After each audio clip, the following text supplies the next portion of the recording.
पिछले नेताजी के बायोग्राफी के पार्ट में हमने नेताजी के जन्म से लेके वो कहाँ तक पढ़े थे और साथ ही साथ हमने ये भी जाना कि इंडिया के रिपब्लिक डे यानी 26 जनवरी की शुरुआत कैसे हुई थी। तो चलिए आज के इस वीडियो पे हम यही जानेंगे, इसके बाद से नेताजी का क्या हुआ वो हम जानने वाले हैं आज के इस वीडियो पे बने रहिए। और वीडियो को अभी तक लाइक नहीं किया ज़रूर से लाइक कर दीजिए और चैनल पे नए चैनल को ज़रूर से सब्सक्राइब कर लीजिए ऐसे ही वीडियोस देखने के लिए। तब तक के लिए आज के इस वीडियो को स्टार्ट करते हैं। चलिए लेट्स नो। 26 जनवरी 1931 को कोलकाता में राष्ट्र ध्वज फहराकर सुभाष एक विशाल मोर्चे का नेतृत्व कर रहे थे।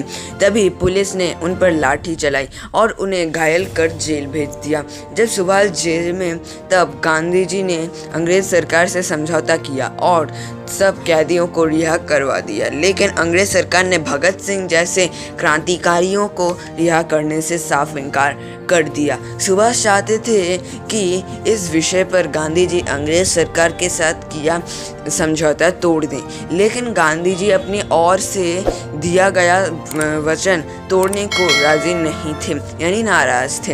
अंग्रेज सरकार ने अपने स्थान पर अड़ी रही और भगत सिंह व अपने साथियों को फांसी दे दी गई। भगत सिंह को ना बचा पाने पर सुभाष बोस गांधी जी और कांग्रेस से नाराज हो गए। जीवन में 11 बार जेल जाना पड़ा, जो कि एक बहुत ही ज़्यादा कम संख्या नहीं है। सुभाष को जल्द ही बंगाल अधिनियम के अंतर्गत दोबारा जेल में डाल दिया गया। इस दौरान उनको करीब 1 साल तक जेल में रहना पड़ा और बाद में बीमारी की वजह से उनको जेल से रिहाई मिली थी। उनको भारत से यूरोप भेज दिया गया। वहाँ उन्होंने भारत और यूरोप के मध्य राजनीतिक और सांस्कृतिक संबंधों को बढ़ाने के लिए कई शहरों में केंद्र स्थापित किए।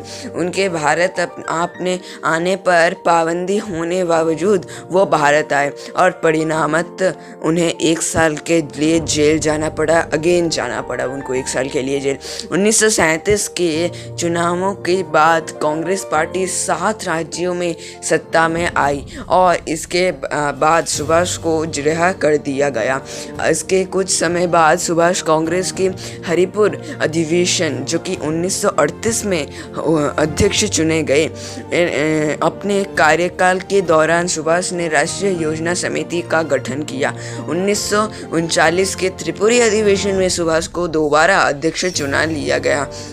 इस बार सुभाष का मुकाबला पट्टभी सीतारमैया से था।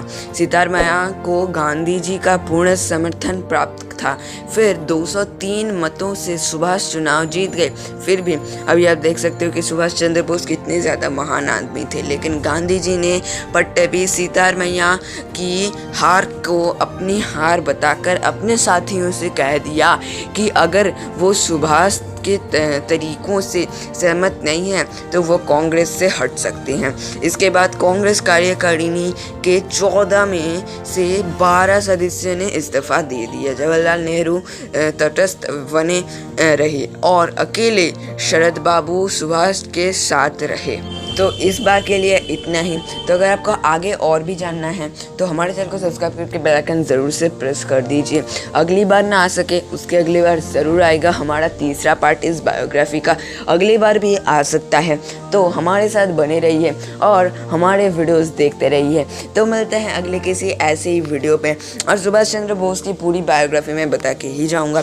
तो मिलते हैं अगले वीडियो पे। तब तक के लिए टाटा बाय बाय, जय हिंद, वंदे मातरम।